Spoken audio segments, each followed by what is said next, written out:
رب العالمين والعاقبة للمتقين والصلاة والسلام على من كان نبيا وآدم بين المرء والطين وعلى آله وأصحابه أجمعين أما بعد فأعوذ بالله من الشيطان الرجيم بسم الله الرحمن الرحيم يا أيها الذين آمنوا اتقوا الله وكونوا مع الصادقين صدق الله مولانا العظيم وبلغنا رسوله النبي الأمين المكين الكريم ونحن على ذلك من الشاهدين والشاكرين والحمد لله رب العالمين.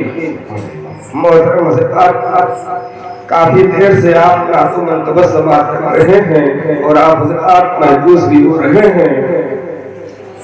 جس آیت کریمہ کی تلاوت کرنے کا شرف حاصل کیا ہے اسی آیت کے تعلق سے تھوڑی دیر آپ سے گفتگو ہوگی، لیکن سب سے پہلے آئیے اور آپ مل کر انتہائی خلوص محبت و عقیدت کے ساتھ حضور رحمت للعالمین سید المرسلین آہو یاسین انیس بے قصا کا راسا سے درد اللہ فخر رسول اللہ حضور رحمت عالم نور مجسم فخر عالم آفتاب نبوت معاہدہ میں رسالت قانون دور قانون ساز پیغمبر صاحب ہدایت کوثر جناب محمد رسول اللہ صلی اللہ علیہ وسلم کی بارگاہ محرمہ میں درود پاک اللہم صلی اللہ سیدنا نبینا حبیبنا محمد وسلم صلو علیہ وسلم علیہ رسول اللہ صلاۃ و سلام علیہ یا حبیب اللہ. نبی اور آنے نبی پر ایک بار اور چھوم کر آواز بلند پڑے اللہم صلی اللہ سیدنا شفیعنا حبیبنا مولانا محمد وسلم صلو علیہ وسلم علیہ یا رسول اللہ. حصول برکت کے لیے ایک مرتبہ اور پڑھ لیجیے صلی اللہ علیہ وسلم صلو علیہ وسلم علیہ یا رسول اللہ صلی اللہ علیہ وسلم.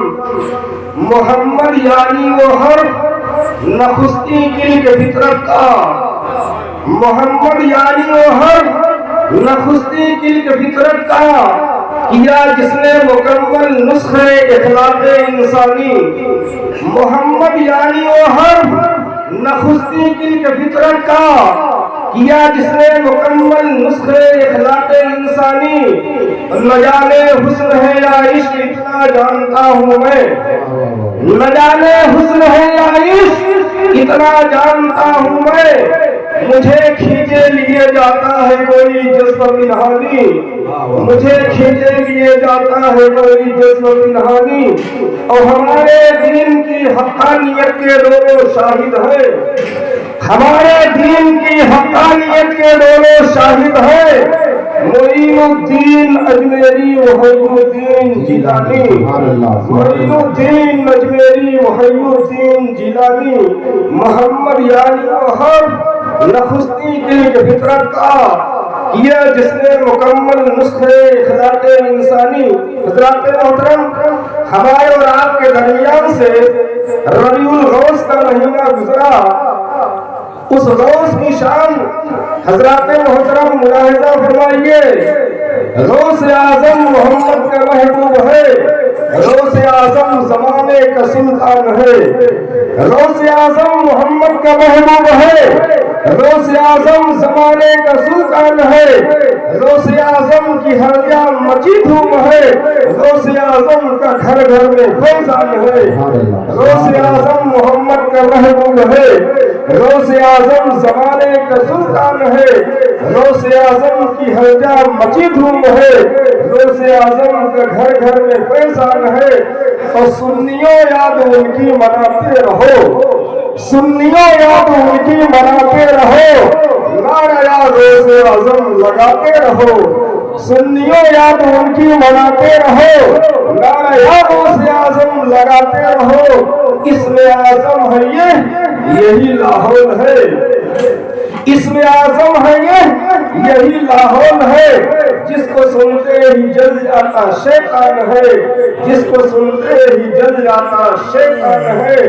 اس نے چوروں کو دیکھا ولی کر دیا، ان خطاؤں کو کتب جلی کر دیا، مہر ان کے قدم کی لگائی گئی، سارے ولیوں کی گردن جھکائی گئی، سارے ولیوں کی گردن جھکائی گئی۔ درود پاک پڑھیے اللہم صلی علی سیدنا شفیعنا حبیبنا مولانا محمد علیہ وسلم، صلو علیہ وسلم علیہ یا رسول اللہ، صلاۃ و سلام علیہ یا حبیب اللہ۔ جس آیت کریمہ کی تلاوت کرنے کا شرف حاصل کیا، رب کائنات ارشاد فرماتا ہے یا ایھا الذین آمنوا اتقوا اللہ وکونوا مع الصادقین، کہ ایمان والو اللہ سے ڈرو اور سچوں کے ساتھ ہو جاؤ۔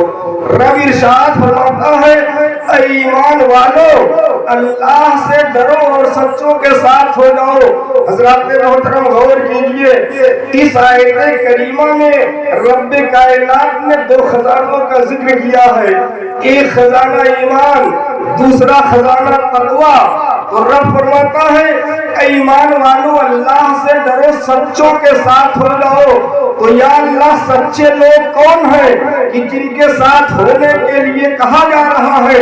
حضرات محترم کسی اور سے نہیں، آئیے قرآن ہی سے پوچھ لیا جائے۔ اے قرآن تو ہی بتا، اے قرآن تو ہی نشاندہی فرما کہ آخر سچے لوگ کون ہیں؟ تو قرآن نے ہمیں جواب دیا انعمت علیہم، سچے لوگ وہ ہیں جن پر اللہ کا انعام ہے، سچے لوگ وہ ہیں جن پر اللہ نے انعام کیا ہے۔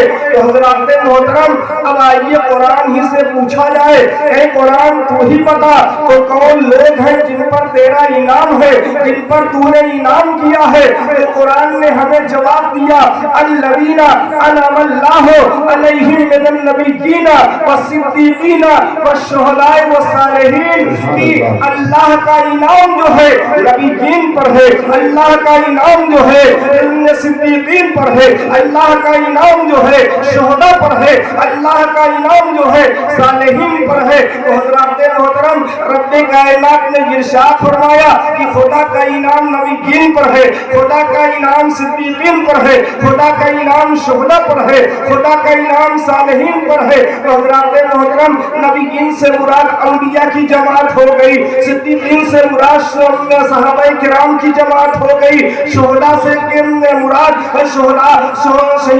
شہیدوں کی جماعت ہو گئی، اور صالحین سے مراد اولیاء کرام کی جماعت ہو گئی، بزرگان دین کی جماعت ہو گئی، اللہ والوں کی جماعت ہو گئی، اللہ کے نیک بندوں کی جماعت ہو گئی۔ تو حضرات محترم انہی کے ساتھ رہنے کے لیے کہا جا رہا ہے، اور سچے لوگ یہی ہے حضرات محترم جو اللہ کے ولی ہے، جو اللہ کے نیک ہے، جو اللہ کے محبوب ہے، جو اللہ کے برگزیدہ ہے۔ حضرات محترم دیکھیے سیدنا سرکار غوث اعظم، سرکار اولیاء، سلطان اولیاء، سردار اولیاء، سرکار اولیاء کیسے بن گئے؟ ایسے ہی نہیں بن گئے حضرات محترم۔ ان کا معاملہ کیا تھا کہ حضرات محترم ان کے والد گرامی نے تقوی کو اختیار فرمایا تھا۔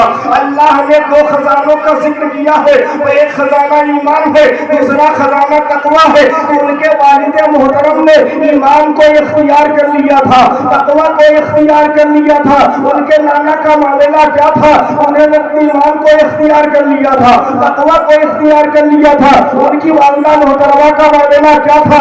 ایمان والی تھی، متقی تھی، پرہیزگار تھی حضرات محترم۔ اسی لیے سرکار اولیاء، سردار اولیاء، سلطان اولیاء بن گئے حضرات محترم۔ جب والد اتنے بڑے پرہیزگار ہو، والدہ اتنی بڑی پرہیزگارہ ہو، نانا اتنے بڑے پرہیزگار ہو، ملاحظہ کرو مسلمانوں، سرکار اولیاء اسی وجہ سے بن گئے کہ جب ان تینوں کے آنگن میں جو پھول کھلتا ہے، ان تینوں کے گلستہ میں جو پھول کھلتا ہے، اسی کو پیرانے پیر کہتے ہیں، تصویر کہتے ہیں، روشن ضمیر کہتے ہیں، محبوب سبحانی کہتے ہیں، ابن ربانی کہتے ہیں، شہباز لامکانی کہتے ہیں، شیخ سیدنا غوث عبد القادر جیلانی کہتے ہیں۔ حضرات محترم اندازہ کیجئے، رب کہتا ہے کہ سچوں کے ساتھ ہو جاؤ۔ اب سچوں کے ساتھ ہو جاؤ گے تو معاملہ کیا ہوگا؟ ارے سچوں کے ساتھ ہو جاؤ گے تو اچھے ہو جاؤ گے، سچوں کے ساتھ ہو جاؤ گے تو اچھے ہو جاؤ گے۔ حضرات محترم آئیے بتاؤ سچوں کے ساتھ ہو جاؤ گے تو کیا معاملہ ہوگا؟ کسی پیر کامل کا دامن تھام لو گے تو کیا معاملہ ہوگا؟ حضرات محترم اگر آپ کو خدا تک پہنچنا ہے تو خدا تک پہنچنے کے لیے آپ کو رسول تک پہنچنا ہوگا، رسول تک پہنچنے کے لیے صحابی تک پہنچنا ہوگا، صحابی تک پہنچنے کے لیے تابعین تک پہنچنا ہوگا، تابعین تک پہنچنے کے لیے تبع تابعین تک پہنچنا ہوگا، تبع تابعین تک پہنچنے کے لیے علماء تک پہنچنا ہوگا۔ حضرات محترم کسی پیر کامل کے دامن کو تھامنا ہوگا۔ جب آپ کسی پیر کامل کے دامن کو تھام لیں گے تو حضرات محترم کی علماء آپ کو تبع تابعین تک پہنچائیں گے، تبع تابعین آپ کو تابعین تک لے جائیں گے، تابعین آپ کو صحابی تک لے جائیں گے، صحابی آپ کو رسول تک لے جائیں گے، اور جب آپ رسول تک پہنچ گئے تو آپ خدا تک پہنچ جائیں گے۔ حضرات محترم دیکھیے بزرگان دین کا معاملہ کیا رہا ہے کہ سچوں کے ساتھ ہو جاؤ، سچوں کے ساتھ ہو کے تو معاملہ کیا ہوگا۔ حضرات محترم آئیے میں آپ کو بتاؤں، حضرت امام فخر الدین رازی، حضرت امام فخر الدین رازی، ان کے نزا کا وقت جب قریب آیا، یعنی ان کے موت کا وقت جب قریب آیا، ان کی چاکنی کا وقت جب قریب آیا تو حضرات محترم چاکنی کا وقت موت نکلنے کا عالم کیسا ہوا کرتا ہے۔ حضرات محترم جب چاکنی کا وقت ہوا کرتا ہے آدمی پریشان رہا کرتا ہے، آدمی حیران رہا کرتا ہے۔ حضرات محترم امام فخر الدین رازی کے نزا کا وقت جب آیا، حضرات محترم امام فخر الدین رازی بہت بڑے علامہ تھے، بہت بڑے عالم تھے، بہت بڑے محدث و مفکر تھے، بہت بڑے مناظر تھے۔ حضرات محترم جب ان کے موت کا وقت قریب آ گیا، حضرات محترم شیطان آ کر کے حاضر ہو گیا، شیطان آ کر کے پہنچ گیا۔ آنے کے بعد کہا فخر الدین رازی تم نے بہت بڑے بڑے مناظرے کیے، تم نے بہت بڑے بڑے مباحثے کیے، اے فخر الدین رازی بتاؤ کیا تم نے خدا کو ایک مانا ہے تو ایک ہونے کی دلیل کیا ہے، خدا ایک ہے اس کی دلیل کیا ہے۔ حضرات محترم اندازہ کیجئے امام فخر الدین رازی سے جب شیطان ابلیس نے یہ کہا اے فخر الدین رازی تم نے بہت بڑے بڑے مناظرے کیے ہیں، خدا کے ایک ہونے کی دعوت دی ہے، بتاؤ خدا ایک ہے اس کی دلیل کیا ہے۔ آپ نے ایک دلیل دیا، ابلیس جو معلم الملکوت رہ چکا تھا آپ کی دلیل کو رد کر دیا، آپ نے دوسری دلیل دیا اس دلیل کو بھی رد کر دیا، آپ نے تیسری دلیل دیا اس کو بھی رد کر دیا۔ اسی طریقے سے حضرت امام فخر الدین رازی نے 360 دلیلیں دیا۔ اب معلم الملکوت رہ چکا ابلیس اس نے آپ کی ساری دلیلوں کو رد کر دیا۔ نزا کا وقت ہے، چاکنی کا عالم ہے، جان نکلنے کا وقت ہے، امام فخر الدین رازی پریشان ہے۔ حضرات محترم سچوں کے ساتھ ہو جاؤ، سچوں کا دامن تھام لو، سچوں کے ساتھ ہو جاؤ گے تو معاملہ کیا ہوگا۔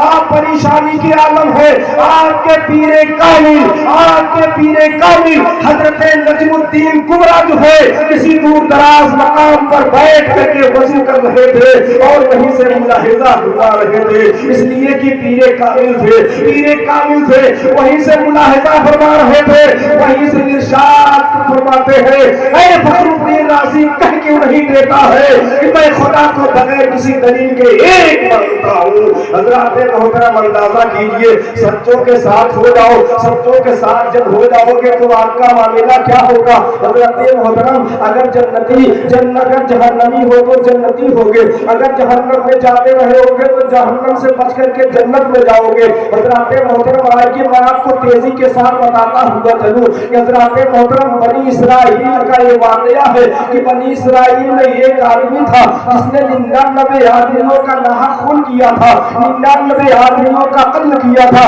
حضرات محترم صرف اسی بات کو آپ اپنے ذہن میں رکھیے کہ سچوں کے ساتھ ہو جاؤ، سچوں کے ساتھ ہو جاؤ گے تو آپ کا معاملہ کیا ہو جائے گا۔ بنی اسرائیل کا وہ آدمی 99 آدمیوں کا قاتل جس نے 99 آدمیوں کا ناحق خون کیا تھا، ایک دن اپنے گھر میں بیٹھا سوچ رہا تھا، ایک دن اپنے گھر میں بیٹھا ندامت کے آنسو بہا رہا تھا۔